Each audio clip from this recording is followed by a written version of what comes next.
Dr. Eric Kelly III and a host of phenomenal speakers from all around the globe for this 7-day virtual event that you don't want to miss.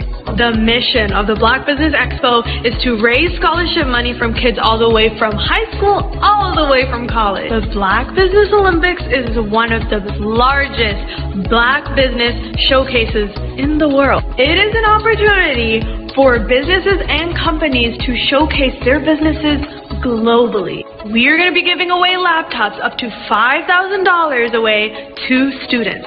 Again, I'm Olivia Appleberry, the founder of 2 Cents Finance and one of the speakers for the expo. I am so excited to see you there. For more info, go to www.blackbusinessexpousa.com or call 919-308-9090 and hope to see you there.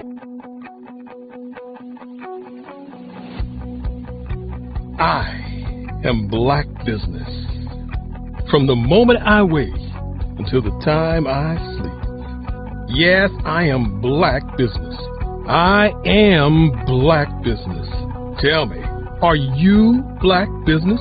I am Black business. Do you support Black businesses? Listen, I support Black business because I am Black business. Black Business Expo, one of the largest business showcases in the history of Black business in the world. The world! Sign up today at www.blackbusinessexpousa.com or call 919-308-9090. I am Black business. I am Black business. From the moment I wake until the time I sleep, I am Black business. I am Black business. Are you Black business? I am Black business. Do you support Black businesses? I support Black business because I am Black business. Black Business Expo, one of the largest business showcases in the history of Black America in North Carolina.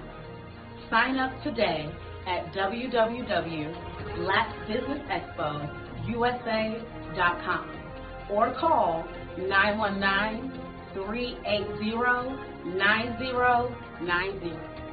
I am Black business. I am Black business. From the moment I wake until the time I sleep, I am Black business. I am Black business. Are you Black business? I am Black business. Do you support Black businesses? I support Black business because I am Black business. Black Business Expo, one of the largest business showcases in the history of Black America in North Carolina. Sign up today at www.blackbusinessexpousa.com or call 919-380-9090. I am Black business. I am Black business.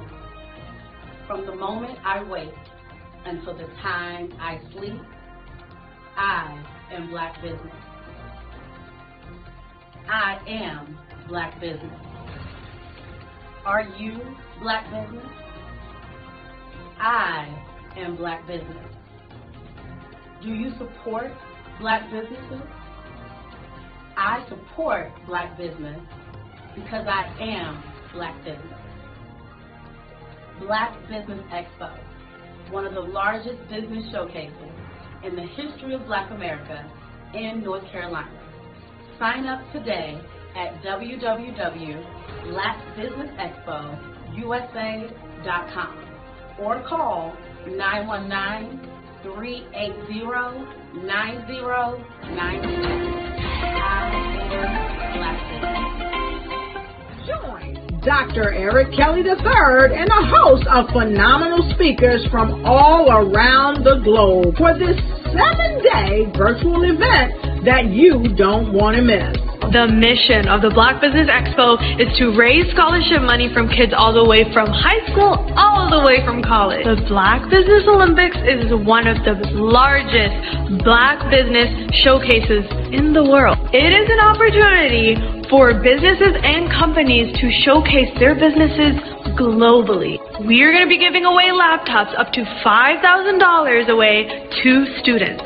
Again, I'm Olivia Appleberry, the founder of 2 Cents Finance and one of the speakers for the expo. I am so excited to see you there. For more info, go to www.blackbusinessexpousa.com or call 919-308-9090 and hope to see you there. I am Black business. From the moment I wake until the time I sleep. Yes, I am Black business. I am Black business. Tell me, are you Black business? I am Black business. Do you support Black businesses? Listen, I support Black business because I am Black business. Black Business Expo, one of the largest business showcases in the history of Black business in the world.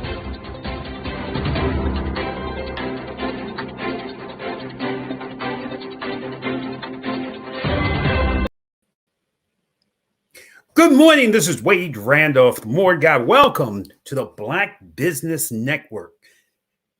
Happy Friday to you.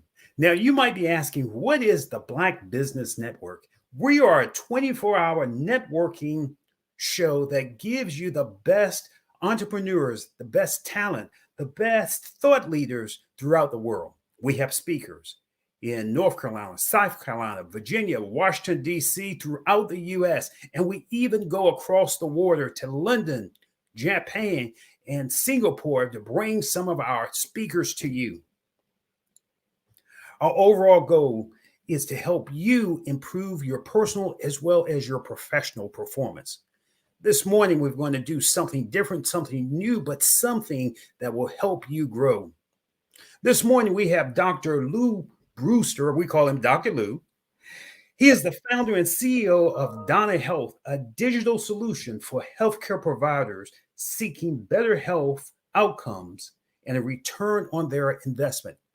He's going to have a deep and in-depth talk with one of our fabulous speakers, Grant McCall, exploring family caregiving. Exploring family caregiving. Please help me welcome Dr. Lou Brewster again, as we call him, Dr. Lou.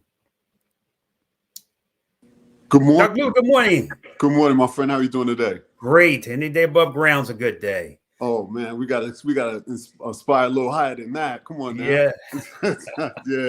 yeah. But I'm happy to be here. Truly honored to be invited to do this, and look forward to having this conversation.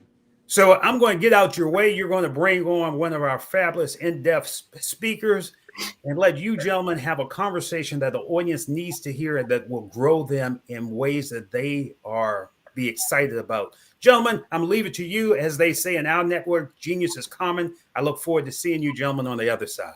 Excellent. Thank you, Wade. Good morning. Good morning, Lou. And I know it's a little early for you, and we appreciate that you are ready for this conversation, and you look so alive right now. Hey, Grant, anytime I get to spend some time talking to you, I'm always excited.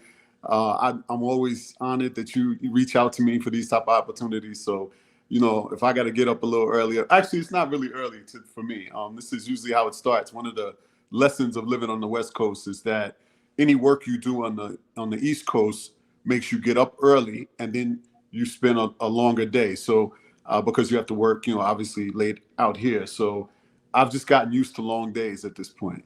Well, I love the fact, and everybody listening, I want y'all to know this is special. This is historic. We are going to replay one of the greatest challenges that has ever occurred in the NBA. I'm talking about the Knicks are in the playoffs, and they're going to be playing The my Miami Heat. That's right. That's right. And don't think that was lost on me when you sent me that picture of you wearing that hat. I'm getting it from both sides because, my son, my 14-year-old son, is a diehard Miami Heat fan. He grew up with them. So, yeah, I'm catching it from all angles right now. But that's all right. I could care less. I've been a Knicks fan my whole life. So I'm going to ride with them till the wheels fall off. Well, you have showed us resilience. You have showed us perseverance. I mean, I have not. I remember the Knicks, back in the Walt Frazier days, the Bernard King days, the Ewing days, and I'm like, one day they will return, and here we are. And That's this is great series. I'm looking forward to it. But we're going to get into a good conversation because you are I would say, you are in the pulse of community health. You have displayed a lot of different programs that actually have had real impact. You don't talk the talk, you walk the walk, right? Tell us a little bit about your community health programs and what you're doing out there in Vegas. Sure. So we're kind of in a unique space in life and career. We are seeing sort of a transition in the way in which people manage community health. When I first started in the field, the only world of community health that you had to be concerned with was what happened in the offline space, right? So going door to door, being out in the community, doing health fairs, educating people, et cetera. Well, today, you have to be a lot more advanced than that. You have to be able to promote health both in the offline space and the online space. And you have to be able to drive activity in both directions. So you may have activities in the offline space that drive people to resources online. And so you may have activities in the online space to drive people to show up at given events or for specific activities. And so to your direct question about here in Vegas, there's, I would say, an added layer because for the first time in my career, I'm being asked to work in rural environments and being asked to work in rural environments at a time where, quite honestly, there is a great deal of disinvestment in the rural communities as it pertains to healthcare. And so one of the things that we are doing out here is we've launched an initiative called Genesis as part of starting or bringing a new medical school to the Las Vegas area. And the focus of that medical school, quite similar to the focus of the med school that we played a part in founding in Miami, is to educate medical students by requiring them to do home visits to low-income, medically underserved households. And so to your point about, kind of being kind of always having your finger on the pulse, this is where we get that from, is we never lose sight of who we do this for. And at the end of the day, we should all be invested in caring for and providing the greatest solutions for those who have the greatest need. Wow. And I want you, this is where we need to start. We got to get deep into this because this is very important. We just came out of COVID. And if anything we learned as we came out of COVID, we saw the health equity divide. We saw it in full display in which communities of color, underserved communities, were affected by multiples more than the majority community because of lingering situations and circumstances within those communities with the lack of resources. First, before we get into that, I want the audience to understand the difference between health and healthcare, and then we're going to talk about what we can do to really, really solve this health equity gap. Right. So I think the big term that swirls around the work that we do is social determinants of health. It's just a fancy term for the social and economic and cultural elements of life, where we live, where we work, where we play, and what impact it has on our health and well-being. I always try to distinguish those two as the social determinants of health care and the social determinants of health. Social determinants of health care are those things that the healthcare industry, quite honestly, can find a way to pay for, or can make a justification to pay for. Now, I'm sure there's some healthcare executives who are cringing as I say this, but I'm sorry, but that quite honestly is the way that works. And I'll give you a very I guess good example of what I mean by that. So the healthcare system on average, and this is not all, so I don't want to give a blanket for it, on average has every commitment in today to make sure that you're able to get transportation for a physician visit or to get to one of their inpatient facilities. But they don't have as much investment in you finding transportation to get to work or to get your child to school. And so what it goes on in the background that many times these systems are unaware of is that oftentimes, especially if you're bartering to get those rides from a friend or a family member, there's a negotiation that's going on that in some ways there's a ticker, right? If I don't want to take somebody to every place they have to go. So you now begin to prioritize who you're going to ask for that ride to get to work, to get to the hospital, et cetera. And so whereby the healthcare system may not feel as though they have an investment in those other trips, in an indirect way, they do. And the way it lives out is when an individual doesn't show up for a visit, even though you're providing them transportation, simply because they may have had to use that time and that resource to go somewhere else that they prioritized higher in that moment. And so, I'm glad you brought up COVID, because I think one of the things that's scary is that we are pawning off a level of health disparities that we were experiencing prior to COVID and assigning it to COVID. And that's just not true. Earlier this week, you and I talked about how basically young people are dying, right? I mean, we need to really, really focus in on what's going on when it comes to that. I saw a statistic recently that 1 in 25 5-year-olds won't make it to the age of 40. That was a JAMA study, yeah. And so you're talking about us losing a generation potentially, and it boils down to four key things: suicide, homicide, drug overdose, and car accidents. And so in at least 3 of those 4, we can do something on the front end to prevent that from happening, and prevent it before it becomes a rescue care circumstance. And so that's kind of at the core of the work that I have always done. It's at the core of the work that we're now doing with Donna Health to kind of get individuals help health systems access people earlier based on the warning signs of some of these things coming on, be able to manage that white noise in between doctor's visits and knowing really what's going on in between those visits, and where appropriate, getting them help before instead of too late. So this is a crisis that, and I know in certain family households, we're talking about family health, right? Certain families in America right now are really getting, taxed. They're being tested on a lot of different levels.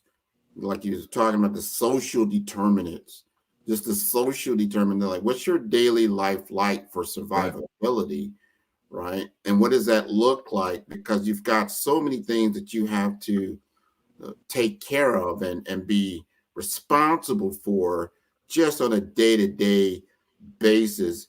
And I agree with you that sometimes in certain communities, you don't realize what another person or persons are going through just to get to that same access that you might be taking for granted. Now, I know you've done a lot of programs. You go into these households. That's one thing I really liked about your program. You're not talking about it. You're not just grabbing these statistics. You're actually going into where the data is collected. You're going into these families. You're spending time with these families. You are seeing what's really going on not only on a week by week, but a day by day and hour by hour, what's really happening, that cause and effect cycle. Like, wow, this is why John or Jim or Mary did not come to that appointment. And that story is a lot deeper than just missing an Uber ride or something.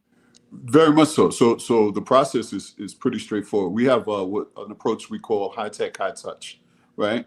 And so it starts at the point of a high risk or low income household being contacting us.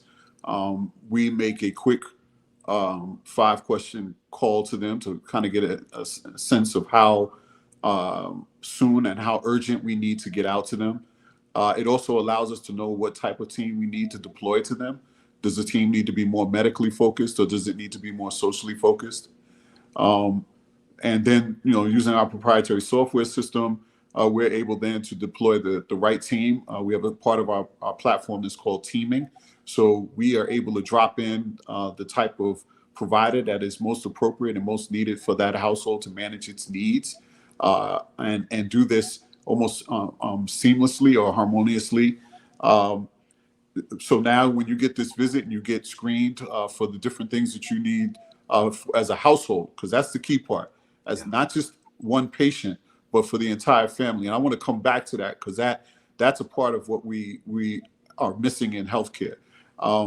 Then we go out, we provide services, and then we begin to use the existing network of social and clinical providers in that community, and we refer them, but we package it in what we call care packages, so that these household members don't have to search across 6 different phone calls that they received about where they should go. It's all in one self-contained package that they can then shuttle through, but also we offer an individual, an outreach worker who will assist them and guide them and navigate them through that process of working through their care package. And then the final piece, which I think is the most important piece, is that we continue to offer ongoing support through either a technical assistance or through our platform, or through ongoing engagement with one of our staff people. And so it doesn't sound complex until you take a step back and realize how many things in that process our system has just not been able to do. One, we have really not been very good at being able to get into the households of individuals in these communities. And a lot of that has to do with the lack of trust between the health system and the communities that we work in. The second thing is that we have not been able to find a way to get social service providers and healthcare providers to communicate with one another. And one of the main reasons is because oftentimes the services distributed or provided by healthcare providers is done at the individual level or the patient level, and the services provided by social service agencies is provided at the family level. So right out the gate, they're having a conversation that is not aligned. And so one of the things that our platform does is it allows providers to toggle back and forth between a patient view and a household view. So no longer do you have that problem, because now you can see both and you can provide services to both all in one platform. And then a snapshot view or a glance view, as we call it, of that information can then be exported to the electronic health record for easy viewing and updates to the provider of that patient in that household. And so this is some of the things that we have done, and it's really informed by 20 plus years of like you said, being in the field, being on the ground, doing this work, deploying teams every day, still deploying teams every day. Every day they do a household visit, you learn a little more about what's going on in households. I'm enamored by all of the different solutions that are out there right now. I think it's great that there is finally some attention being paid to this topic, but I don't know that you can do this work sitting in a WeWork in New York. I don't know that you can do this work simply sitting in office looking at biostatistics data. At some point, you have to reduce the distance between yourself and the people that you're chosen to serve, so that you can truly listen to them and give them not what you have, but give them what they need. This is important. You've got to get, I like the way you just talked about that, reducing the distance. We've got to get in front of people, not just reading, oh man, that's a horrible statistic. Oh wow, look at these numbers. Oh yeah, but you're not in front of that person as this is occurring. I wanted you to talk to me, or if you can,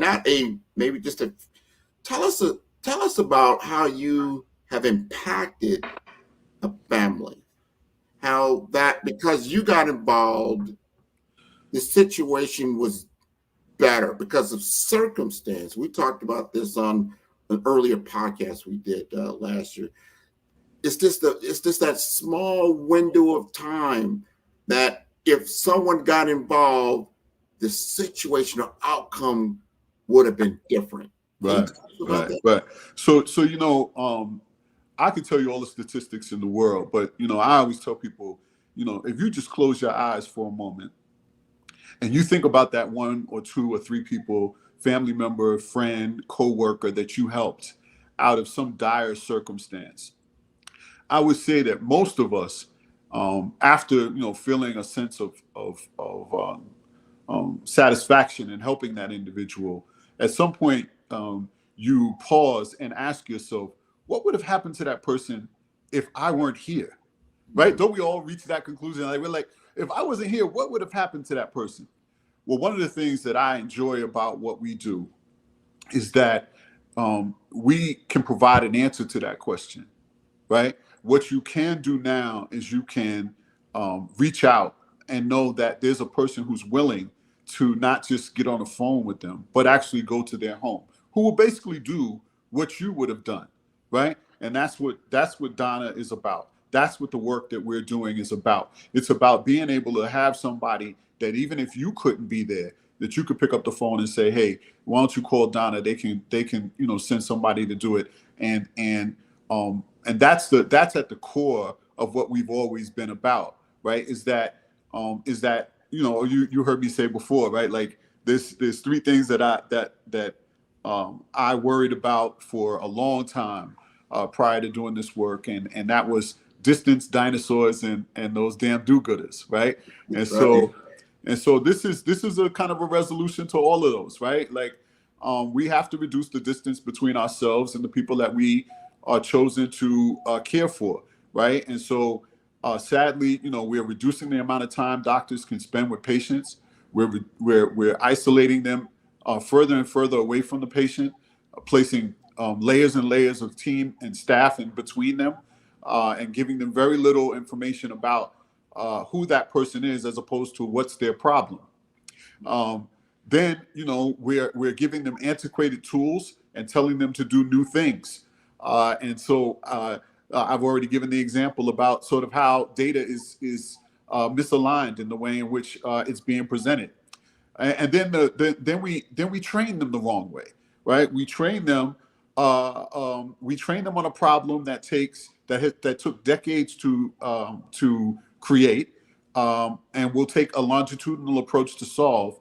But we train them in these sporadic once a weekend service learning type of projects that never really give them appreciation to the lived experience over the totality of a person's life, as opposed to a snapshot of you spending a couple of hours at the local food bank or serving food at the homeless shelter.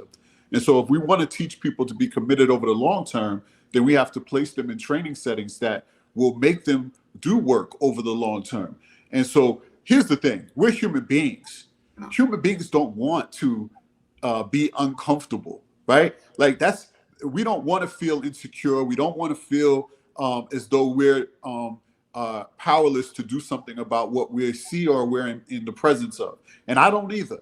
But we need to teach individuals, and we need to arm individuals with tools that can resolve that, and as opposed to simply turning away from it or creating more tools that make them feel comfortable in some office or some room way off, that they are actually doing something about the problem when in reality they know very little about it. Wow. So that's eye-opening information that we really got to get to. It's not just information and knowledge. It's the wisdom to understand the lived experience. This is not just a test of like, oh, it's a weekend getaway, like you said. This is a person's life or community's life, not just that person. It's the entire community. So every day, if you're dealing with a community, in which you might turn on the 6 o'clock news and you hear about the shooting over here or murder over here, but usually you find out a lot of times, unfortunately, it's that same area. It's that same area. So if you live in that area, you're constantly traumatized by some very, very serious situations. So when you start to talk to a person like, do you realize somebody got murdered in front of my house last night? Do you realize there are gang members outside of here? Do you know somebody just got an OD over here just the other day? Do you understand what I'm dealing with? Do you understand that 2 times a week I'm about to take my life and something happens for me to stop doing that? And this is a continuation of an everyday experience. I commend you for even going into that environment and having solutions to be able to talk about it, because what I just talked about is not a small little community anymore. These are large areas of our population, especially in America, that we're dealing with, and it's spilling over into a lot of different areas. Yeah, well, but I want to be clear, right? So I don't want people to walk away and think that there's this thing where I'm driving around in a van and I'm going through all these areas. Our approach is about working in this space or the sphere of social terms of health, but we're employing those individuals who are directly experiencing these disparities to do this work. All right, so it's not for me to come in and solve. It's about me trying to resource individuals who already, and a lot of times for a myriad of political and structural reasons, know the solutions, just don't have the resource and the tools to be able to implement them the way that they want to. So our goal with Donna Health is to be a resource for those not only who are high-end providers, but also to be a resource for those who are on the ground doing work. So the community health workers, the promoters of the communities as well. And so this is where the interprofessional, the teaming part of what we do in our platform becomes so valuable. Sadly, this allows groups of people to communicate and work together who traditionally don't find themselves co-located at times, right? So rarely do you see doctors intermingling with the local activists in the community, or the community-based organization head, or the social worker, et cetera. And so through being able to communicate and upload information into our platform that's specific to your role, and have it viewed by other health professionals or other providers of any form, social or medical, allows them to communicate even though they may not physically be co-located. And that, I think, also provides a certain level of comfort in the workspace for those individuals. And so, yeah, we once again, this is just informed from the experience of doing this work for so long, and having a great team. We have a company that we work with, Misfits Labs, who's partners in this venture with us, who do a tremendous job of engineering this product, accelerating every aspect of what we're doing. We were I would say a baby or an infant in what we were doing. We got connected to them. CG1 Solutions is another one. They do our distribution. One of the things I would say, from the entrepreneurial side that I think people need to hear is that you're not going to scale if you don't form partnerships. Right. We were doing this work for a while, this, Grant, but we weren't able to really be able to do anything meaningful until we were able to partner with talented individuals and be able to build an infrastructure that was worthy of our ambitions. And so I think that is I guess a lesson learned through this process, is that you may be doing very great high level work, But if you don't partner with someone who can help you amplify it and get you to the next level, then you'll always just be the person doing great work in a very small silo, and that really isn't achieving your overall goal, which is to be impactful and to help people. And so I want to help more people, then I have to make more partners that are going to allow us to achieve that goal.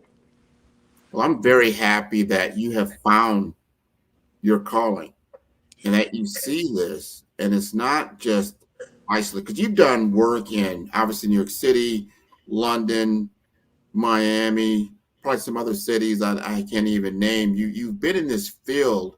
You've studied community health at a lot of different levels. You've seen it from the top, the bottom, the sides, the whole nine. You've come up now with, Donna Health is your path forward. You see a light because you see these gaps. You understand the gaps at the academic level. You understand the gaps that are at the enterprise level, and then you see it at the community level. Because if you're not aware, if people aren't aware of the real problem, you cannot administer a true solution, because it just perpetuates. Right. Well, I think the greatest teacher of all of this for me have been the people that I actually work with and work for. Right. The team that is around me, the initial team in South Florida, the team I have out here in Vegas, my partner in this whole thing, Dr. Joe Greer, very famous physician and humanitarian. Those individuals, quite honestly, have been greater educators of my ability to do what I do than probably any degree that I earned along the way. And so I always counsel young entrepreneurs that, the best thing you can do is make sure that you protect your own personal brand, right? Don't work for or work with an individual that is not going to make you better and challenge you to be better. I've had the blessing to work with two Presidential Medal of Freedom winners in my career. And Joe has, Joe's one of two people who has that and the MacArthur Genius Award. So, that's that. But one thing I found in both cases is that these were individuals who were greatly informed and driven by their own personal values. And so you can be the smartest individual you want. You can have the greatest talents. But if you are not rooted in a foundation that is about something bigger than yourself, like I've always said, success is for yourself and solutions are for others. And so if you root your life in solely achieving success without creating solutions, then you've lived a selfish life. And, I challenge people to challenge me on it. I don't really care. But that's just the truth. And so at some point, we'll all be held account to how many solutions we created, more than we will how much success we were able to garner. And so if you're listening and you're wondering how to take stock in your life, ask yourself or challenge yourself on that measure of success versus solutions. You said it right. I encourage the audience to do some self-assessment, not only just individually, but obviously on the enterprise level, on our community levels. Everything that we're doing, are we really making an impact? One thing I'd like to ask about the Donna Health platform, how do people get engaged? You probably I can hear people in other cities like, wow, this sounds great. How do I find out more about this? So right now we're operating in Vegas. We're looking to expand to other cities, but you can learn more about us. You can contact us at donna.health. We're always open to having conversations about the work that we're doing, and how we can be a resource to other health systems in other cities. We're looking to add a component to what we're doing that will allow us to scale nationwide. And so we're very, very excited about that approach. I'll have to come talk to you later once we get that up and going. I think it'll be a very good and exciting thing for us to talk about. Future's bright. This has been exciting for me, Lou. Always a pleasure to talk to you. Always, always, always. And no matter how this whole Miami, New York thing works out. Wade, jump in here, Wade. Hey, Wade. I wasn't going to touch it. I didn't even want to throw in my team, guys. Let's throw it back to Wade. Let's throw it. Gentlemen, it's been a pleasure to hear you talk this morning. They say service is the rent that we pay for our time on earth. Yeah, absolutely. And absolutely. You gentlemen are being of service. Grant, if I can have you give your contact information if people really want to just reach out to you and Lou again, please. Well, they can reach out to me at 5-Star BDM. That's number 5-Star, B like brand, D like development, N like masters.com. You'll see me. You have my name there. That's Grant.McGaw. You can send me an email at grant.mcgaw@5starbdm.com. And Lou, again, because you are on the other side, as I say, please give your contact information again and how people can look at your services. Absolutely. So they can reach me at Lou, Lu at Donna, DONA.health. I look forward to engaging in all the conversations with everyone. Thank you. Well, thank you, gentlemen. We won't touch Grant any longer because he's trying to do something else. But again, gentlemen, thank you for your insights. The Black Business Expo's mission is to raise funds for high school seniors going to college or K through 12 entrepreneurs. This expo is a fundraiser for students.